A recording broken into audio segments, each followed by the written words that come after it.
எங்கள் அம்மா கூட நான் வந்து போயிடுறேன். நீ எனக்கு அன்னைக்கு என்ன தோணுச்சு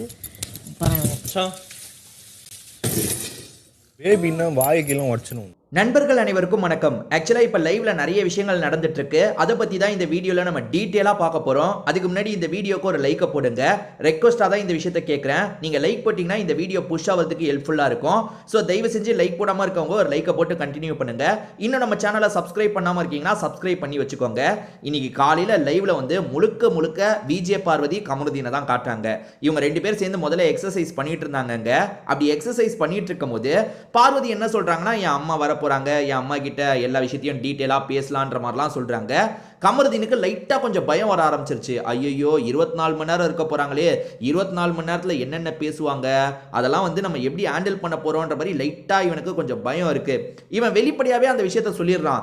நமக்குள்ள நிறைய நடந்தது, அந்த விஷயத்தெல்லாம் பேரண்ட்ஸ்க்கு நம்ம புரிய வைக்க முடியாது, அதுவும் இந்த ஷோல வச்சு புரிய வைக்க முடியாது, நம்ம எதுனால வெளியே போய் பார்த்துக்கலாம், நீ வந்து முடிஞ்ச அளவுக்கு அந்த டாபிக் எல்லாம் கொண்டே வராதன்ற மாதிரி சொல்றான். ஆனா பார்வதி இருக்காங்கல்ல, இல்லடா அவங்க வெளியே சில விஷயங்களை பார்த்திருப்பாங்கல்ல, அவங்க என்னவா புரிஞ்சுக்கிறாங்க அப்படின்றத நம்ம பார்ப்போம், அதுக்கப்புறம் அதுக்கேற்ற மாதிரி அவங்களுக்கு நம்ம சைட்ல இருந்து புரிய வைப்போன்ற மாதிரிலாம் சொல்றாங்க.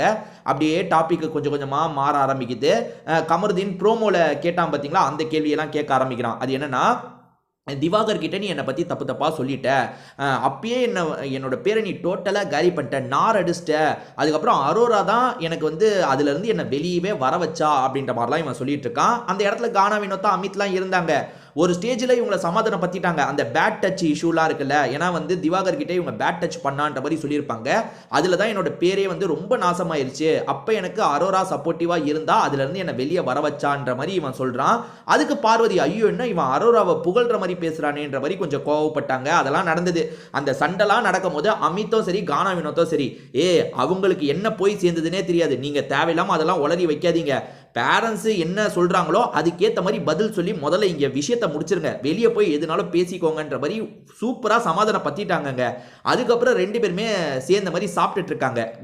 இந்த சீனு இப்ப நான் காட்டுற சீனு சேர்ந்து சாப்பிட்டுட்டு இருக்கும் போது பார்வதி என்ன பண்றாங்கன்னா திரும்பி அதை பத்தி சொல்ல ஆரம்பிக்கிறாங்க. அதாவது அந்த திவாகர் கிட்ட அன்னைக்கு எனக்கு என்ன தோணுச்சோ நான் அதான் சொன்னேன்னு சொல்றாங்க. அதாவது பேட் டச் பண்ண மாதிரி தான் தோணுச்சு, அதனால தான் அப்படி சொன்னேன்னு திரும்பி முதல்ல இருந்து ஆரம்பிக்கிறாங்க. இதுல கமருதீன் செம்மையா டென்ஷன் ஆயிட்டான். என்ன பண்றானா, சாப்பாடு அப்படியே வச்சுட்டு கை கழுவுறதுக்கு போயிட்டான். அவ திரும்பி ஆரம்பிக்கிறா, திரும்பி பேட் டச்னு சொல்றா அப்படின்ற மாதிரி அமித்தை பார்த்து சொல்றான். அங்க அமித் வருவாரு, அதனால அமித்தை பார்த்து சொல்றான். செம்மையா டென்ஷன் ஆயிட்டான். எனக்கு சாப்பாடே வேணாம், நீ தயவு செஞ்சு என்கிட்ட பேசாத, என்ன விடுன்ற மாதிரி சொல்ல ஆரம்பிச்சிட்டான். ரொம்ப நேரம் அங்க பிரச்சனையை பேசி முடிச்சிட்டாங்க. திரும்பி சாப்பிட்டுட்டு இருக்கும் போது பேசி சண்டை வந்துருச்சு. ஒரு ஸ்டேஜ்ல கமருதீன் என்ன பண்றான்னா, இவ திரும்பி பேட் டச்னு சொல்றா அப்படின்ற மாதிரி எட்டி அங்க இருக்க சேரை மிதிக்கிறான். அதுக்கப்புறம் கோவமா அங்க இருந்து கிளம்புறான். என்கிட்ட இதுக்கப்புறம் நீ பேசாத, என்ன விட்டுரு. அதே மாதிரி அமித் கிட்ட என்ன சொல்றானா, இவன் என்ன பண்றான்னு புரியுதா, இவன் என்ன பண்றான்னு உங்களுக்கு புரியுதா, திரும்ப இதே விஷயத்தை தான் பண்ணிட்டு இருக்கா, நான் எவ்வளவு கஷ்டத்துல நான் என்ன மாதிரியான ஒரு இதுல இருக்கன்றது உங்களுக்கு புரியும்னு நினைக்கிறேன்ற மாதிரி அமித் கிட்ட சொல்லிக்கிட்டே நடக்க ஆரம்பிக்கிறான். பார்வதி இருக்காங்கல்ல, நான் அப்படி சொல்லடா, வீட்டுல எப்படி பேசலான்றதை பத்தி தான்டா சொல்லிட்டு இருக்கேன், ஏன்டா நீ புரிஞ்சுக்க மாட்டே அப்படின்ற மாதிரிலாம் பேசிட்டு இருக்காங்க. எனக்கு தெரிஞ்சு ரெண்டு பேருமே பிளான் பண்ணி பண்றாங்களோன்னு தோணுதுங்க. அதாவது நம்ம ஹைலைட்டா தெரியறதுக்கு ஏதாவது பண்ணிக்கிட்டே இருக்கணும்ன்றதுக்காக பண்றாங்களா அப்படின்னு தோணுது. ஏன்னா வந்து முடிஞ்சு போன விஷயத்தை திரும்ப பேசி பிரச்சனை பண்ணிட்டு இருக்காங்க.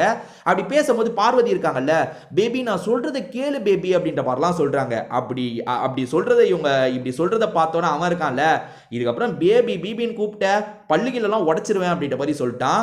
அவன் கொஞ்ச நேரம் கோவப்படுறான், உடனே சமாதானம் ஆயிடுறாங்க. நம்மளாம் கோவப்பட்டா வந்து கோவத்துல திட்டுறோம்னு வச்சுக்கோங்களேன், ஒரு நாளாவது பேசாம இருப்போம்ல, அதெல்லாம் கிடையாது. இப்ப கோவமா திட்டுறானா இன்னும் 5 நிமிஷத்துல இதுங்க ரெண்டு திரும்பி பேசிட்டு இருக்கோங்க. காலையிலேயே 2-3 வாட்டி பிரச்சனை வந்ததுங்க. காலையில எக்ஸசைஸ் பண்ணும்போது பிரச்சனை ஆரம்பிச்சது. அப்ப ரெண்டு பேருமே கொஞ்சம் கோச்சுக்கிட்ட மாதிரிலாம் பண்ணாங்க.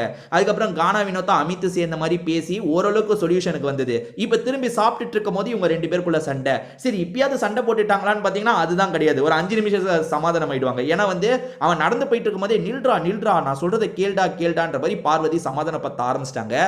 இதே தாங்க போயிட்டு இருக்கு. இப்ப நீங்க லைவ்ல பாத்தீங்கன்னா தெரியும், இவங்களையே தான் காமிக்கிறாங்க. இவங்களை விட்டா உள்ள அரோராவை கொஞ்ச நேரம் காட்டுறாங்க, கானா வினோத் குளிக்கிறதுக்காக போயிருக்காரு, அவரை கொஞ்ச நேரம் காட்டுறாங்க. இதுதான் நடந்துட்டு இருக்கு. ஆக மொத்தத்துல பேசின விஷயத்தையே திரும்ப பேசிட்டு இருக்காங்க. எனக்கு தெரிஞ்ச அமித்தோட ஒய்ஃப் வருவாங்க, வந்துட்டு நீ பார்வதி கூட சேர்றது நிறுத்துன்னு சொல்றாங்களா இல்லையா பாருங்களேன். ஏன்னா ஏற்கனவே அவங்க ஏதோ ஒரு ஸ்டேட்டஸ் வச்சாங்க பார்வதி சம்பந்தமா. கண்டிப்பா அமித்துக்கு ஏகப்பட்ட அட்வைஸ் இருக்கு ஒய்ஃப் கிட்ட இருந்து. இதை பத்தி நீங்க என்ன நினைக்கிறீங்க, உங்களோட கருத்து என்னன்றதை ஷேர் பண்ணிக்கோங்க. வேற ஒரு வீடியோல பார்க்கலாம்.